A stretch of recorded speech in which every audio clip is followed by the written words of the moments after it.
से हम गाजीपुर का रुख करते हैं। विशाल हमारे साथ सुबह से लगातार मौजूद हैं। विशाल, अगर गाजीपुर की बात करें तो वहां पर भी अच्छी खासी वोटिंग हो रही है। ये अच्छी खासी वोटिंग क्या संकेत? देखिए, बिल्कुल गाजीपुर में लगातार जो वोटर्स हैं वो अपने घरों से निकल रहे हैं। हालांकि आपको बता दें कि गर्मी इस वक्त बहुत ज़्यादा हो गई है और लगातार हीट वेव को लेकर गाजीपुर में भी अलर्ट जारी है। लेकिन आपको मैं दिखा दूं कि यहाँ पर हालांकि पोलिंग बूथ पर थोड़ा सा कम संख्या जो है वो आपको दिखाई पड़ेगी। गर्मी बहुत ज़्यादा है, इस वजह से जो लोग सवेरे आ रहे थे उनकी संख्या में वृद्धि थी। 11 बजे तक के जो आंकड़े थे वो बेहद अच्छे थे। और आप देख सकते हैं, देखिए आपको मैं तस्वीरें दिखाता हूँ कि हम इस वक्त सदर इलाके मौजूद हैं गाजीपुर के, और आप देख सकते हैं कितना बेहतर तरीके से इसको सजाया गया है। बूथों में विशेष इंतजाम किए गए हैं। देखिए आपको गर्मी के चलते क्या इंतजाम किए गए ये भी दिखाते हैं हम। आप देख सकते हैं कि यहाँ पर पानी की व्यवस्था सामने की तरफ की गई है। अपने कैमरा सहयोगी रामबालक चाहेंगे कि तस्वीर दिखाएं। देखिए यहाँ पर पानी की व्यवस्था की गई है। इसके साथ साथ यहाँ पर जो तमाम वोटर्स आए हैं, देखिए ये तमाम वोटर्स हैं, ये लोग वोट डालने आए। आप लोग वोट डालने आए हैं यहाँ पर? गर्मी लग रही है, कितने लोग अभी तक नहीं निकले हैं घर से? अरे हमको क्या पता कितने। आपके घर से कितने लोग निकले हैं? सब लोग निकल गए हैं। हाँ। अच्छा, तो ये व्यवस्था ठीक लग रही है आप लोग को? यहाँ पे पंखा उंखा लगाया क्या है? हाँ ठीक लग रहा है, गर्मी तो है ही है। आप लोगों ने वोट डाल दिया? नहीं, अभी नहीं डाला। तो ये व्यवस्था जो की गई है इससे संतुष्ट हैं आप लोग? बहुत बढ़िया है, ठीक है। अच्छा, यहाँ पर सुबह बहुत भीड़ थी, अभी कम लोग हैं।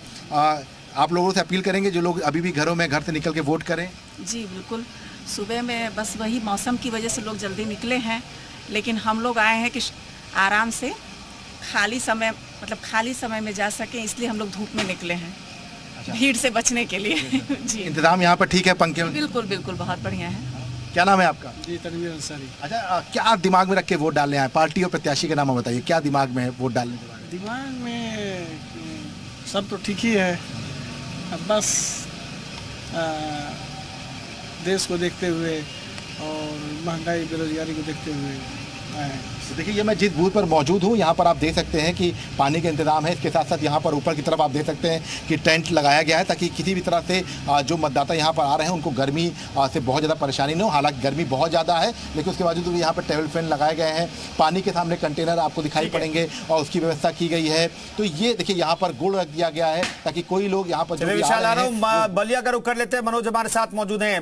मनोज, वहां की तस्वीरें दिखाई इस वक्त, चूंकि 12 बजे से ज्यादा का वक्त हो चुका है, सूरज आसमान पर पहुंच गया है। वहां का मौसम का हाल बताइए और वोटर के मिजाज के बारे में बताइए।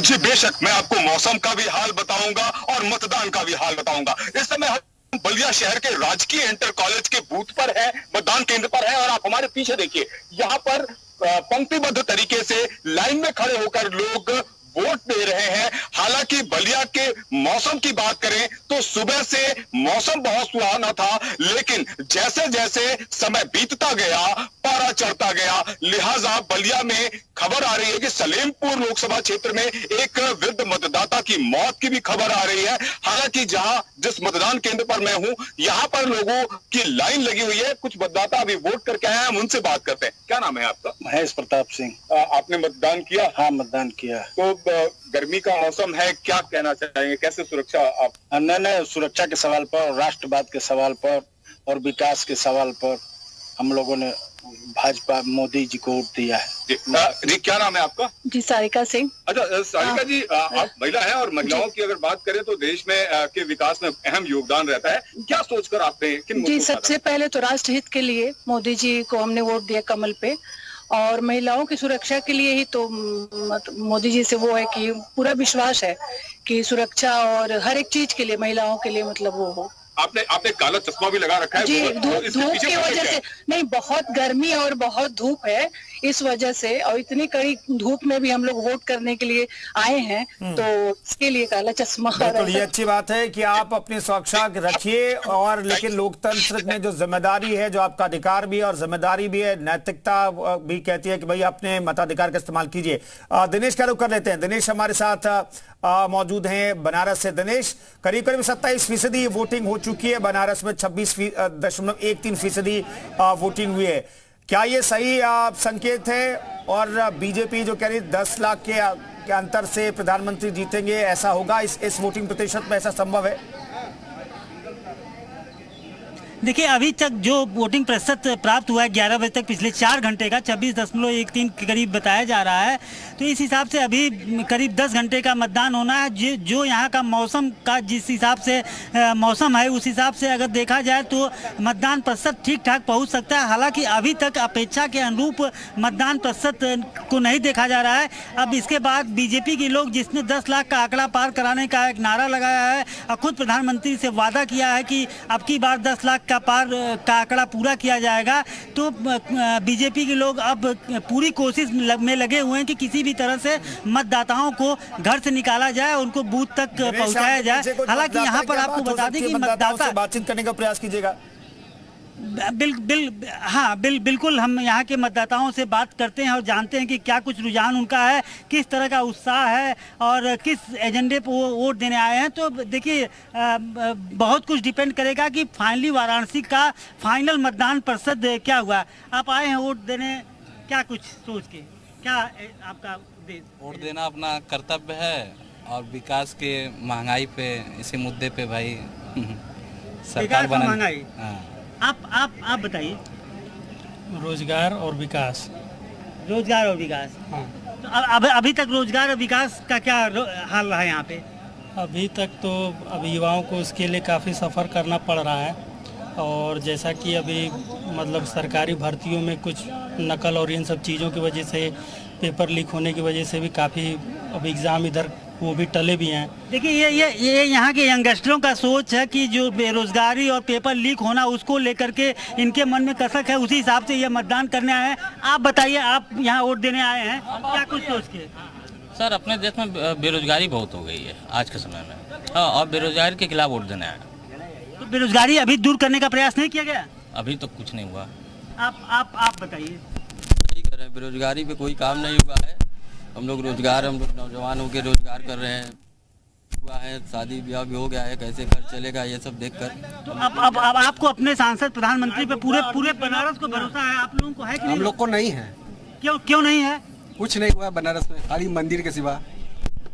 तो ये बनारस के युवा वर्ग का, यंगस्टर का सोच है। हालांकि बनारस में और लोग सीधे ये मान के चल रहे हैं कि एक बार पुनः प्रधानमंत्री नरेंद्र मोदी को सांसद के रूप में चुना जाएगा। हालांकि यहाँ पर अब जो ये है कि कितना मतलब मतदान कितना मार्जिन रहेगा हार और जीत का, इसको लेकर के कुछ यहाँ पर महिला सशक्तिकरण को लेकर प्रधानमंत्री नरेंद्र मोदी यहाँ आए थे, महिलाओं के साथ, मातृ शक्तियों के साथ संवाद किए थे। ये भी यहाँ मतदान देने के लिए आए हैं। ठीक है, राजेश भी हमारे साथ मौजूद है मिर्जापुर से। राजेश, मिर्जापुर शुरुआत से ही जो वोटिंग का ट्रेंड आ रहा है उसमें ऊपर दिखाई दे रहा है, इसके पीछे की वजह क्या है? जी आपको बता दें, इस समय मिर्जापुर में 29.54 वोटिंग हुआ है और छिटपुट जगहों पे मतदान बहिष्कार भी किया है। कहीं पे मरगदा विंध्याचल थाना क्षेत्र में पड़ता है, वहां पे रोड के लेकर मतदान को बहिष्कार किया गया है। तो और चुनाव क्षेत्र में छत्तीसगढ़ में वहां पे भी पानी को लेकर बहिष्कार किया गया है। ये भी मामला है और उसको भी सॉर्ट आउट करने के लिए प्रशासन लगी हुई है, कैसे सॉर्ट आउट करके जल्द उसको भी व्यवस्था किया जाए, पूरा मतदान हो सके। और आपको बता दें कि गर्मी यहाँ पे इतनी ज्यादा हो चुकी है कि अभी भी 2-3 जवान और वहां पे एडमिट हुए हैं मिर्जापुर। ठीक है, हम आपके स्क्रीन पर दिखा रहे हैं दिनेश लाल निरहुआ, खुद आजमगढ़ से प्रत्याशी है, लेकिन वो वोट डालने के लिए अभी पहुंचे क्योंकि उनके क्षेत्र में जहाँ के वो मतदाता हैं वहां पर आज वोटिंग हो रही है। तो निरहुआ वोट डालने के लिए पहुंचे और तस्वीरें हम आपको दिखाएंगे। भोजपुरी स्टार बीजेपी के प्रत्याशी सांसद निरहुआ वोट डालने के लिए पहुंचे हैं। ये तस्वीरें हम आपको दिखा रहे हैं। तस्वीरों में आप देख पाएंगे दिनेश लाल निरहुआ, भोजपुरी के स्टार, बीजेपी के सांसद, बीजेपी के प्रत्याशी, और अब खुद वो वोट डालने के लिए अब पहुंचे हैं। तो लगातार वोटिंग जुड़ी हुई हर एक तस्वीर हम आपको दिखा रहे हैं और गाजीपुर की तस्वीर है जहां पर चलिए तमाम सहयोगी हमारे साथ मौजूद हैं और वोटिंग प्रतिशत के बारे में चर्चा हो रही है। चंदौली में 29.08% वोटिंग हुई है। मिर्जापुर में सबसे ज्यादा अभी तक वोटिंग दिखाई दे रही है, 29.54% वोटिंग अभी तक मिर्जापुर में हो चुकी है। तमाम सहयोगी हमारे साथ मौजूद हैं और अपडेट इस वक्त दे रहे। कुछ पोलिंग स्टेशन पर लंबी कतारें दिखाई दे रही है। प्रधानमंत्री नरेंद्र मोदी के संसदीय क्षेत्र में भी लंबी कतार हमारे सहयोगी दिनेश वहां से दिखा रहे हैं। लंबी कतारों में लग करके लोग अभी गर्मी के वक्त भी वोट डालने के लिए पहुंच रहे हैं। संजय निषाद को आप देख सकते हैं इन तस्वीरों में, वोट डाल करके निकले हैं। एनडीए की जीत का वो दावा कर चुके हैं और 400 पार का दावा कि कैबिनेट मंत्री हैं और इस वक्त क्या कहते हैं सुनते हैं। चलिए हम सौभाग्य है वो क्या कहते हैं। मोदी को प्रधानमंत्री वोटर का एरिया बात करिए किसी से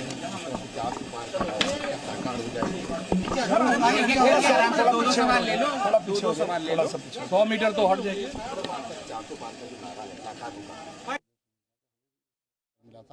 और उन्होंने कहा था कि हम फिर विश्व में जो हम अर्थव्यवस्था है 13 से हम 5वें पे लाए, 3रे पे लाएंगे, भारत को फिर से शक्तिशाली बनाएंगे, विश्व गुरु बनाएंगे और जन कल्याणकारी नीतियों को धरातल पर फिर से लाएंगे।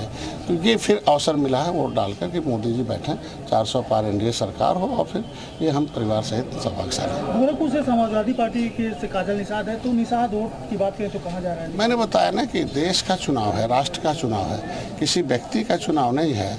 और यहाँ व्यक्तित्व है, मोदी जी, अमित शाह जी हैं और योगी जी हैं। तो यहाँ विकास चाहिए। जिस तरीके से प्रधान का चुनाव नहीं है, प्रधानी का के गांव में किसी चेहरा देख कर वोट दे दिया। जब हम विधानसभा का चुनाव लड़ते हैं तो विधान मतलब कानून बनाने के लिए और उस क्षेत्र के विकास के लिए, और जब हम लोकसभा का चुनाव होता है तो जिले के विकास के लिए और राष्ट्र के विकास के लिए। और दोनों यहाँ योगी जी विकास करके दिखाए हैं, लोग देख रहे हैं। और योगी और समाजवादी पार्टी और उनके प्रत्याशी दोनों के चरित्र को लोग जानते हैं कि चाहे किस तरीके से वो है। समाजवादी पार्टी आई तो गुंडों को किस तरीके से लाई, निषादों को कैसे सताया और किस तरीके से लोगों को धोखा देती रही। और जब वो सपा आती तो वो सैफे ही दिखता है, साफ साफ कहीं और नहीं दिखता है। सब साफ साफ सबको पता चल गया आज के दिन। और उनके जो प्रत्याशी हैं, प्रत्याशी ने भी तमाम चलिए तमाम सहयोगी हमारे साथ बने हुए। फिलहाल एक छोटा सा ब्रेक।